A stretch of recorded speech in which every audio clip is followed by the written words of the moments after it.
Hey everybody, it's Logan, author and creator of Myths and Mustaches. So first and foremost, I just want to give a big shout out to my Patreon supporters.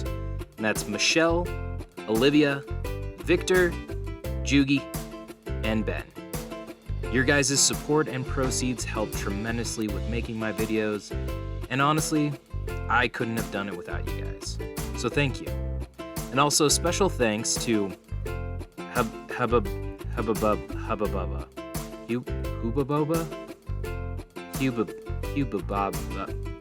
Thanks, Bob, for helping me create my Discord server as well. Stay tuned for after the conclusion to hear the Q&A portion of the story.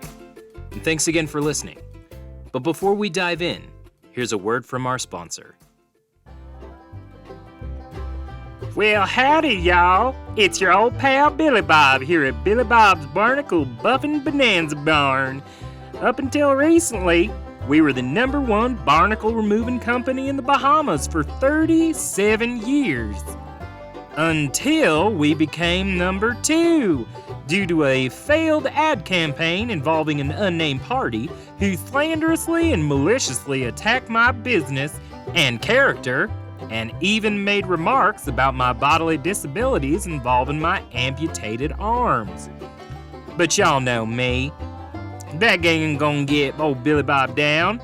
Shoot, I'm just here to tell you that I'm still here for all your sea critter removal needs.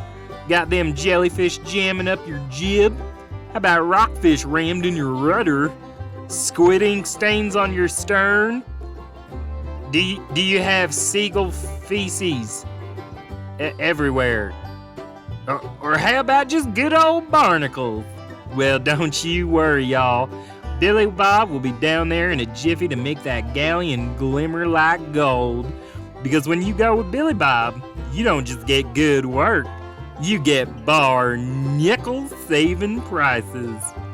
Prices and quality of work may vary. Billy Bob is not liable for any damage on the hull sustained from his hook hands and is protected under the ADA guidelines. Defamation of character and advertisement may result in a lawsuit regardless of your status as a pirate with a mustache. Depending on the extent of damage, you may be entitled to more than nickel-level fees. Please stop asking for popcorn in the lobby. It's expensive and we're running a business, not a soup kitchen.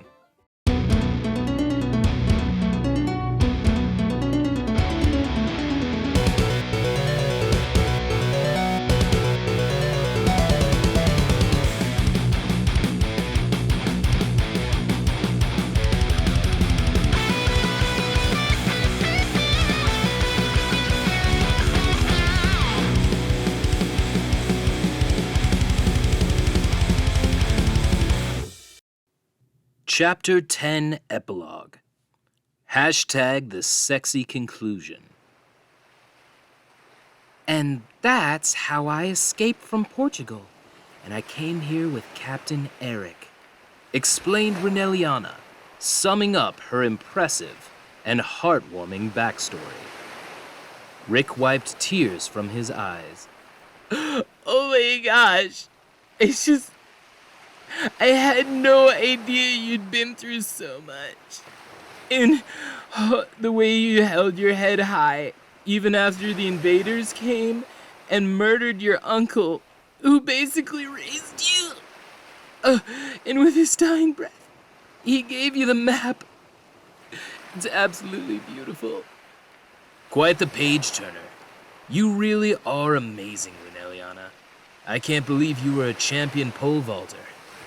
Well, I really think this adventure and your well-documented history has brought us all closer together as a family. The captain smiled as he wrapped his arm around Reneliana while they watched the sunrise. With the girl on his arm and the wind in his sails, Captain Mustachio guided La Bottine Coscia into the horizon with nothing but dark blue waters surrounding them. Well, Captain Mustachio, it seems you got everything you wanted in the end, smiled Reneliana coyly. Huh. I could only think of one thing that could possibly make this better, the captain said, turning the princess to face him. And what's that, my captain? replied Reneliana. I want to mustache punch you so hard in the face. Take me, you hulking Mexican beast of a man, gasped Reneliana as she smashed her face into his. And then they made out. Like a lot. Like a lot. To the point of awkwardness and disgust from everyone around them. Pirate Rick threw up twice. It was like you couldn't even distinguish whose face was whose anymore. Reneliana received mild abrasions on her upper lip from his mustache stubble. But you know what? She didn't care, because it was freaking awesome.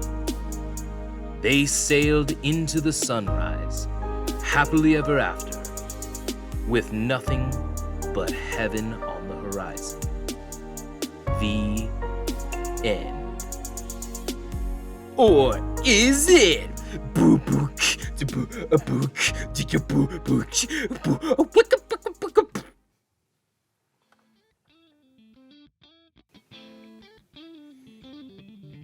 All right. Well, thank you guys all for listening to my podcast that I made. This has been Myths and Mustaches Book 1. And yes, there will be a sequel. In fact, there might be a couple sequels. But this is the end of the first story. Stay tuned in the future for Book 2. Again, I just want to thank all my Patreon subscribers. I want to thank people that were on the Discord that help me find resources, sound effects, video editing tools, just lots of help from a lot of different people. And thanks to you guys for helping me, bring it all together. So for the next portion, I'm going to do kind of a Q&A for those that kind of wanted to know a little bit about me and maybe the story and everything else. I got a few, but there were definitely a repeat of some questions. It seemed like a lot of people wanted to know specific things, like many people at the same time. So, but the first question is, will there be a collaboration with One Piece in the future? So for those listening who don't know, One Piece is a Japanese anime about pirates. And for those of you who do know me, I don't love One Piece. It's not my favorite. I mean, it's okay, I keep getting like people that are like, yeah, it's like 1,000 episodes long, by the way. And I get so many people that are like, no, dude, it's cool. Like, once you get past the first 270, the show is epic. Because I ain't got time to just sit around and watch, like, hundreds of hours before it gets good. Like, no, I'm not going to do that. But, you know what? I was going to bash One Piece. Not going to do it. I'm just going to say there should be a collaboration. Because you know what would make One Piece better? A really cool, awesome, mustachioed pirate. So there should be a collab. Anyway, moving on.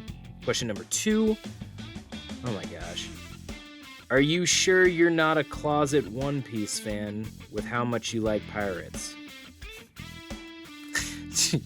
Short answer, no. No, I am not. Never got into it. Probably never will. Again, it's too long. It's too silly, and I just, it's ridiculous. I might watch the one on Netflix. I might do that. But that's about as far as I'm going to go with that. Question number 3. P.S. These are, real questions. I'm not making these up. A lot of people ask me about One Piece. Not even lying. But question number 3. When did you first get into writing? So that's kind of it's a loaded question, but basically, I mean, it started when I was a kid, because me and my brother, we would, we'd go out and we'd take croquet mallets and pretend they were axes and swords, when I'm 7, 8, 9 years old, and we would pretend that we were battling monsters and orcs and stuff, and we got so into it that we created this LARPing world called Tri-Warrior. It was me and my brother and another girl named Tasha, And we would go out and we would make these like episodic adventures where it's like the three of us all had our weapons, but we also had like powers. Like I had an axe and it was like wind powered. My brother had a sword and he had like power water, kind of elemental thing. And then Tasha, she had a bow and she was all about like earth and nature and like vines and stuff. So she could like shoot an arrow into somebody and like vines would like stick around them and like entangle them and stuff. But like, we were just always kind of into fantasy and all that stuff as kids. And then I think I was like 11 or 12 or something like that. And I was just like talking with my brother and I kind of just decided I'm just going to put it on paper and see what happens. And so, I just sat down and I just like Tri Warrior just became a thing. And like I started writing just pages and pages and pages and like learning how to like do quotes and like make like an actual story. And I based it off of like those adventures that we had as a kid. And that's kind of how probably it really started, was with Tri Warrior. I didn't get into like, I wrote other stories like throughout high school and stuff, little short stories and stuff like that. But Mustachio, I didn't write until I was like 21. But yeah, so that's the beginning. The beginning was Tri Warrior, and maybe one day I'll like take Tri Warrior and make it into something again. I think Tasha was actually working on it and trying to like write Tri Warrior into like an extensive like book. Because I go back and I read like Tri Warrior that I wrote when I was 11 and it was adorable, but it'd be fun to maybe tackle that as a project one day. So question 4, and honestly the last question because it was the most asked question. A lot of people asked this one, but where was the inspiration for Myths and Mustaches? And that's a fun story. I had this buddy in my early 20s, still talk to him. Just saw him actually like a couple weeks ago, but his name is Jacob.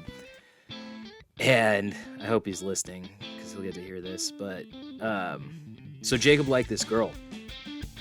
And